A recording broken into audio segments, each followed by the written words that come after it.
I'm Alexandra Sleator, Career Accelerator. And that means that working together, we can make sure that you achieve your career aspirations faster than on your own. We can work on a range of career challenges. For example, we can work on your career progression, whether that means articulating and executing a successful promotion strategy. Or we can work to repackage your skills so that you can apply for a totally different job. We can work to support you in your current career by helping you develop, polish those fundamental skills like communication, influence, persuasion, conflict management, and of course, leadership, if that's what you're ready for. We can also help you through a career transition, such as returning you to work after a break, whether it be maternity or redundancy. Or we can help you redefine success and articulate what a role looks like which will finally truly fulfill you. Whatever your challenge, we will work together in a time and cost efficient way. Welcome to part 2 of presentation challenges, a series of 3 videos. In the previous video number 1, I looked at presentation jitters, and we discussed the 3 main sources of presentation anxiety. If you missed it and you'd like to catch up, the link to it is appearing on your screen right now. In this second installment, I'm going to share with you 5 presentation delivery tips. But before I do that, let me share with you a point that I consider to be absolutely fundamental. Your audience has come to listen to a person. Oftentimes, we, the speaker, and they, the audience, forget it. And we think that we've come to hear about derivatives pricing or how to increase widget sales. But no. People have come to listen to your take, your message, your views on derivatives pricing or widget sales. Would you agree with me that even a boring topic can be brought to life by a gifted speaker? And conversely, even the most dazzling set of slides will fade if the speaker is unable to do them justice. So yes, slides play a part, and we will talk in fact about slides in the 3rd installment of this series on presentation challenges. But my point is that even that a good speaker doesn't need slides, and that a good speaker will rescue a mediocre set of slides. So that's why the 5 presentation tips that I'm about to share with you are all about bringing you into the room so that you connect with your audience and you're able to share with them your message around your presentation topic. So tip number 1, the 3 E's, as I call them, of enthusiasm, energy, and excitement. I'm going to assume that when you present on something, this is a topic that's relatively close to your heart.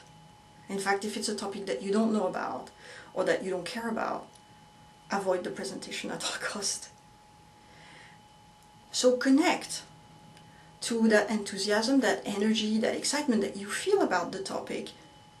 Connect to the generosity that you feel around sharing your knowledge about this topic. Think about how excited you would like the audience to be at the end of the presentation, that you want them to feel some of what you feel. So in order to do that, one of my first tips about the 3 E's is move about. Don't stay behind the podium. Don't hang on to the lectern. Don't be stiff. Don't hide. Come out and share. Now, of course, that means that you need to look at your audience. Have you noticed how many speakers do the following? They turn their back and they point to the screen where their slides are being shown. And some even start reading out loud what is written on the slide. Now, there's 2 very important problems with that. The first is, if you start reading your slides, the audience will do the same. And I can guarantee you that they will read in their minds faster than you read out loud. So they will be done before you. And that means that they will have ample time to get busy with something else, like checking their emails on their Blackberries, right? And you have lost them. Also, when you are reading your slides, you are in fact admitting that you don't really know your topic because you need so much reminders. So don't write your slides so that they can serve as your speaker notes. And again, we will talk more about slides in the next and third installment of presentation challenges. If you need reminders, have cue cards, indeed speaker notes on the lectern, but don't use your slides for that. Now let me talk to you about the second tip. I just said you need to look at your audience. And indeed you need to make eye contact. We all know that. Now I call it actually making an eye connection. And that means that I want to encourage you to look at individuals in the audience. When you don't look at individuals, you look at everyone and you see no one. It's like a blur. But if you take the time to look at one person at a time for 5 or 6 seconds, then you really see their face. You really see their facial expressions. You start getting a sense of how they're reacting to your presentation, and that provides very useful feedback if you need to make an adjustment to how you're delivering. And of course that means that because you're making a connection, you're talking to each individual, one after the other, and sharing your message with them. That's a great way to keep your audience engaged and to really convey your message powerfully.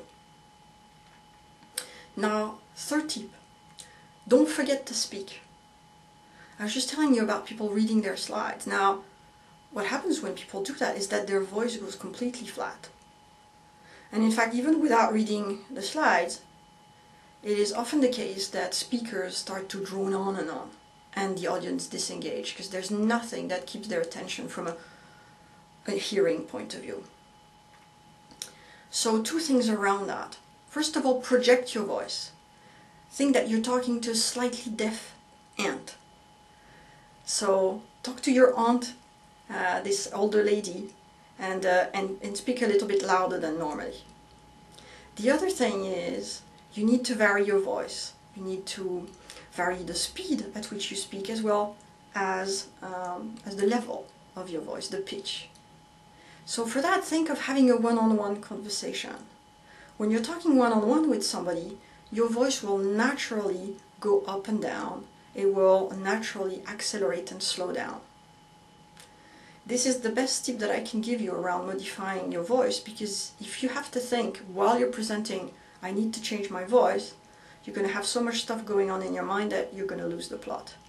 So the best thing is to simply imagine that you're talking to one person, and because you're making eye contact, eye connection with one person at a time, you can actually nearly get there and feel very close to a one-on-one conversation, and that will naturally help you to modulate your voice. So that was tip number 3. Tip number 4, gesture, like I'm doing now. And here what we mean about gesture is use your hands with purpose and intent, so that your hands in fact help you convey your message. And when you don't need your hands, just let them fall down. But most of the time you will need to move your hands. It's part of the moving around, which is of course, as I said earlier, to move about the room. So how to make sure that you move your hands in the right way? Well, let's go back to imagining that you're having a one-on-one conversation. And this time, I want you to imagine that you're having a one-on-one conversation which is animated. That's a conversation where you feel quite strongly about the topic. And so again, you bring into that conversation the 3 E's that I mentioned at the beginning of enthusiasm, energy, and excitement. When you're having an animated conversation with someone because you feel enthusiastic about your topic, of course you're looking at them and making that eye connection. Your voice is varying naturally, but your hands and all the gestures that make sense for you, they also come naturally. And for some of us who are more introvert and make less gestures, just imagine that this is a topic that really is close to your heart. So spice it up a little and your hands will start to come out. So again, it's not about remembering while you're presenting, oh, I must move my hands. Because if you do that, you will not know how to move your hands. It's about taking yourself into that place of an animated, one-on-one conversation with a friend that you're really sharing something important to you. And your hands will move normally. So that was tip number 4. And now tip number 5, drum roll, pause. Indeed. Have you noticed that when you read a book, there's punctuation on the page? All these semicolons and other little symbols on the page besides the words? Imagine that suddenly there is no punctuation on the page. Would that not make it difficult for you to process the words on the page? Well, pauses in speaking are the same as punctuation in writing. We need gaps so that we can process the words. In the art of presentations, in presentation skills training, this is often taught as chunking. And it simply means that you have to break down your communication, your oral communication, into bite-sized chunks. That could mean pausing in the middle of a sentence. That could mean pausing after 2 or 3 sentences. Whatever makes sense.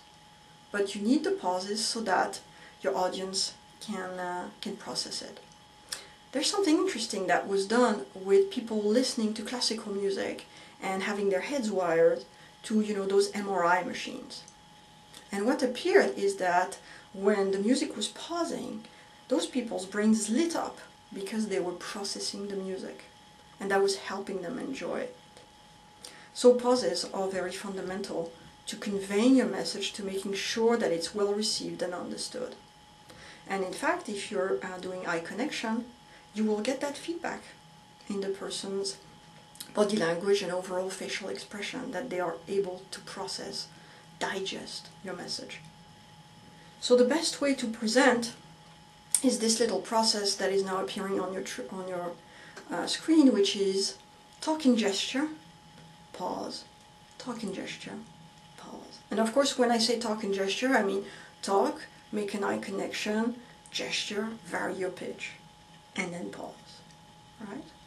So the 4 tips at the beginning of this little chat only work if you also do tip number 5. So there you have it. I'm sure it sounds both very straightforward and also quite complex to put together. So as usual, I would love to hear about your presentation delivery tips. What techniques do you use to make sure that you connect with your audience and that you keep them engaged throughout the presentation? And if you'd like to discuss polishing up your presentation delivery skills, I would be absolutely honored to help you, and then we can look more in detail at all of these aspects and actually more, given that I want to keep this video to a reasonable length. I of course can never go into enough detail. So I hope anyway that this is going to be very useful to you, and again, please do share about your experience and what works and what works less well. I will look forward to seeing you very shortly for the 3rd installment of this series on presentation challenges around constructing your presentation, the design, and of course we will speak about the right kind of slides. That should be quite exciting. Until then, thanks very much for watching and take very good care. Bye-bye.